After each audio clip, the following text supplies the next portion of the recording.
A complaint has been filed against Grand Chute Town Supervisor Beth English with the Wisconsin Ethics Commission. It's alleged she violated a closed session by providing information to former town administrator Jim March during a vote to terminate his contract May 2nd.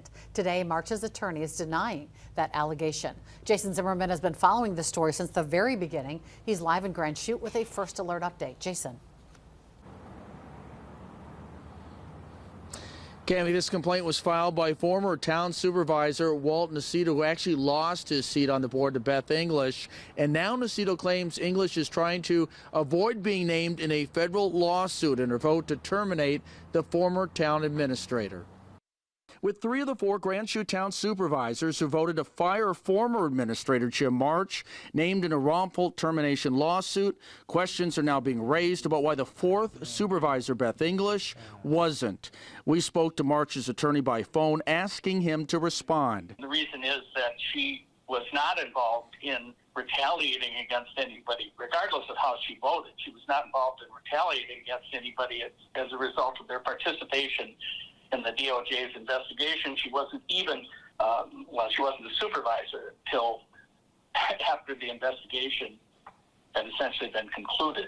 According to the complaint filed with the Wisconsin Ethics Commission, Supervisor English used information allegedly discussed during a closed session of the town board to strike a deal with former administrator March to avoid being named in the federal lawsuit.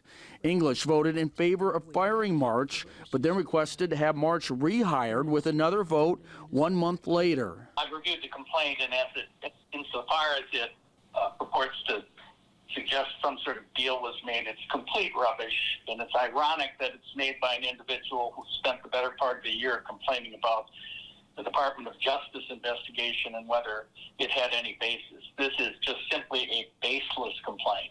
Court documents filed by March's attorney claim English was pressured to vote to terminate March during a closed session meeting by 3 other town supervisors. English also spoke during a May 16th meeting, saying she based her decision off incomplete information, but later telling Action 2 News the night of the vote her decision was well considered. And we reached out to Supervisor English for comment today, but have not heard back. A spokesperson for the State Ethics Commission says that the complaint is still pending and could not provide me with the time frame for when it might be resolved. Reporting live in Grand Chute, Jason Zimmerman, Action 2 News.